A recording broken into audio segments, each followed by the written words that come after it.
안녕하십니까 여러분. 수요 강의 사무엘상 함께 보도록 하겠습니다. 사울이 노베 제사장들을 죽이다. 그러므로 다윗이 그곳을 떠나 아둘람굴로 도망하매 그의 형제와 아버지의 온 집이 듣고 그리로 내려가서 그에게 이르렀고, 그러니까 형제, 아버지, 온 집이 이제 다윗에게로 오게 됩니다. 그 다윗의 주변에 누가 모였는가? 환난당한 모든 자와 빚진 모든 자와 마음이 원통한 자가 다 그에게로 모였고, 그는 그들의 우두머리가 되었는데 그와 함께한 자가 400명 가량이었더라. 그러니까 이 400명이 말 그대로 사울의 통치하에서 굉장히 많이 코너에 몰리거나 아니면 환난, 빚진, 마음이 원통한 사람들 400명이 모여서 이들을 통하여서 이제 다윗은 하나의 세력을 만들게 됩니다.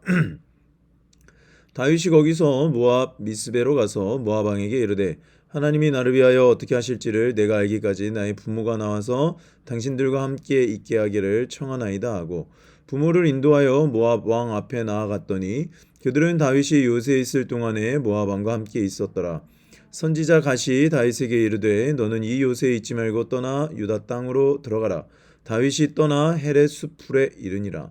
다윗이 사울이 다윗과 그와 함께 있는 사람들이 나타났담을 들으니라. 그때 사울이 기브와 높은 곳에서 손에 단창을 들고 에셀나무 아래에 앉았고 모든 신하들은 그의 곁에 섰더니 사울이 곁에 선 신하들에게 이르되, 너희 베냐민 사람들아 들으라. 이새의 아들이 너희에게 각기 밭과 포도원을 주며 너희를 천부장 백부장을 삼겠느냐? 너희가 다 공모하여 나를 대적하여 내 아들이 이새의 아들과 맹약하였으되 내게 고발하는 자가 하나도 없고 나를 위하여 슬퍼하거나 내 아들이 내 신하를 선동하여 오늘이라도 매복하였다가 나를 치려하는 것을 내게 알리는 자가 하나도 없도다 하니, 그때 에돔 사람 도액이 사울의 신하 중에 섰더니 대답하여 이르되, 이새의 아들이 노베아서 아이두베 아들 아히멜렉에게 이른 것을 내가 보았는데 아히멜렉이 그를 위하여 여호와께 묻고 그에게 음식도 주고 블레셋 사람 골리앗의 칼도 주더이다. 왕이 사람을 보내어 아히두베 아들 제사장 아히멜렉과 그의 아버지의 온 집 곧 노베에 있는 제사장들을 부르매 그들이 다 왕께 이른지라. 사울이 이르되, 너 아히두베 아들아 들으라. 대답하되, 내 주여 내가 여기 있나이다. 사울이 그에게 이르되, 네가 어찌하여 이새 아들과 공모하여 나를 대적하여 그에게 떡과 칼을 주고 그를 위하여 하나님께 물어서 그에게 오늘이라도 매복하였다가 나를 치게 하였느니라 하니, 아히멜렉이 왕에게 대답하여 이르되, 왕의 모든 신하 중에 다윗같이 충실된 자가 누구인지요? 그는 왕의 사이도 되고 왕의 호위대장도 되고 왕실에서 존귀한 자가 아니니까 내가 그를 위하여 하나님께 물은 것이 오늘이 처음이니까 결단코 아니니이다. 원하건대 왕은 종과 종의 아비의 집에 온 집에 아무것도 돌리지 마옵소서. 왕의 종은 이 모든 크고 작은 일에 관하여 아는 것이 없나이다 아니라. 그러니까 이제 아히멜렉이 다윗을 도와줬다고 해서 막 이제 몰아붙이죠. 그런데 아히멜렉은 그러지 마십시오. 제가 어떻게 왕한테 등을 치고 그리고 다윗이 무슨 그런 일을 하겠습니까? 라고 말을 합니다. 근데 왕이 말하죠. 왕이 이르되, 아히멜렉아 네가 반드시 죽을 것이요 너와 내 아비의 온 집도 그리하리라 하고 왕이 좌우의 호위병에 이르되, 돌아가서 여호와의 제사장들을 죽이라.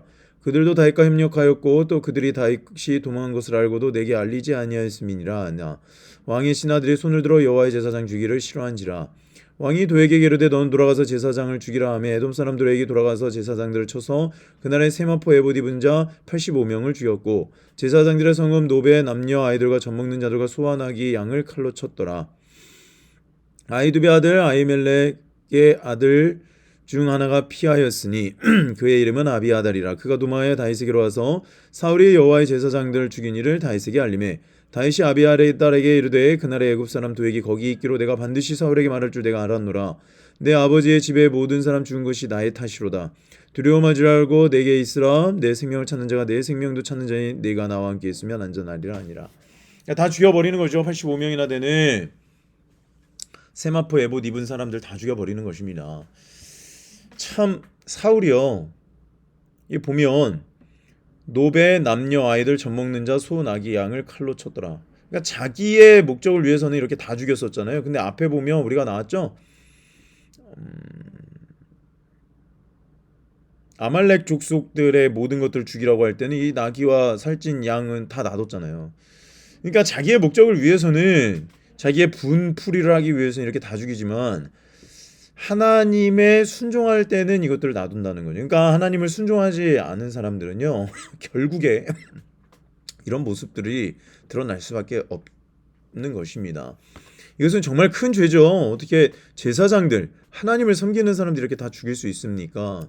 이만큼 왕은, 이 사울은 이제 말 그대로 하나님이고 뭐고 없는 거예요. 근데 다윗은 못 죽인단 말이에요. 다윗을 못 죽이는 이유가 뭘까요? 하나님의 손 가운데 있는 사람이기 때문에 못 죽이는 거예요, 사울이. 우리는 제가 이 부분을 보면서 참 놀라웠던 게 뭐냐면 사울이요, 마음을 먹으면 이런 제사장들도 다 죽일 수가 있는데 다윗은 못 죽인다는 거예요. 무슨 말이냐? 하나님이 쓰시는 사람, 하나님의 손 가운데 있는 사람은요, 그 누구도 못 죽입니다. 그럼 이 제사장들은 왜 죽였는가? 죄의 싹들이 얼마나 쌓이기 보시는 거죠.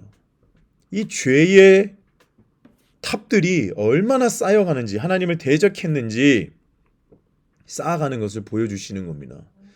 그래서 역사 가운데 있어서 하나님이 선택한 사람들은요 잘 죽지 않습니다. 그런데 그들을 세우기 위해서 너무나 많은 사람들이 목숨을 잃기도 하죠. 왜 그럴까?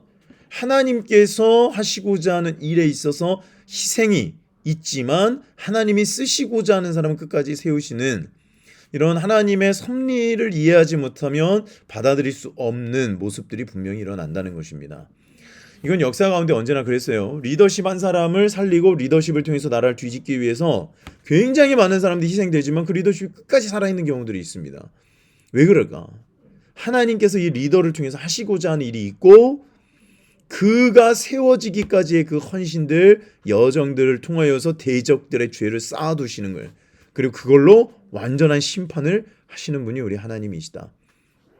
특별히 이 제사장의 도시 놉을 완전 초토화시키는 이 사울의 죄는 이제 감당할 수 없는 정도까지 이르게 되는 것입니다. 그래서 우리가 하나님을 등지는 방법은 간단합니다. 나의 욕망을 위해서 나의 욕구, 욕망, 나의 욕심을 위해서 달려가면 하나님 대적하게 되는 거예요. 내가 내 인생의 주인이 되고 그것으로 말미암아 내 삶을 꾸려나가면 하나님과 등지고 그것이 죄의 탑들이 되어서 결국 심판의 자리에 이르러서 완전히 무너지는 결과가 일어난다는 것입니다. 그래서 사울은 이제 걷잡을 수 없는 하나님의 불순종의 강을 넘다 못해 이제 제사장들도 죽이게 되는 어마어마한 큰 죄를 범하게 되죠. 이제 사울은 죽을 수밖에 없게 되는 결론에 이르게 되는 것입니다. 그래서 우리가 하나님 앞에 선 리더십이나 하나님 앞에 선 예배자로서 온전히 설 때에 많은 시련이나 도전이 있겠지만 그것을 통해서 하나님께서 역사하시는 일이 무엇인가 항상 살펴보고 나는 거기에 대적자로서 서 있는가? 사울처럼 아니면 순종하는 사람처럼 다윗을 돕는 자로 서 있을 것인가? 그것을 우리가 함께 살펴보면 좋을 것 같습니다. 기도하겠습니다. 하나님, 대적들이 날뛰고 죽이려고 달려드는 모든 상황 가운데서도 하나님을 끝까지 섬겼던 우리 아히멜렉 그리고 아비아달 그리고 다윗 이들을 통하여서 하나님께서 세우시고자 하는 여정에 국가에 정말로 안타까운 희생이지만 그것을 발판으로 더 강력한 다윗에게 힘을 실어주시는 아버지 하나님의 능력을 우리가 본받아 지금 이 땅 가운데서 일어나고 있는 많은 하나님을 향한 도전들이 무너지고 주께서 세우시고자 하는 리더십들, 인물들이 온전히 설 수 있도록 생명의 주인이신 아버지 하나님께서 든든히 붙잡아 주시고 인도하여 주시옵소서. 우리 인생 가운데도 아버지의 뜻을 이루기 위해서 달려가는 모든 순종의 도전들이 기쁨으로 넘치며 열매 맺을 수 있도록 인도하여 주시옵소서. 감사하며 예수 그리스도의 이름으로 기도하였습니다. 아멘. 사랑하고 축복합니다. 내일 또 만나죠. 감사합니다.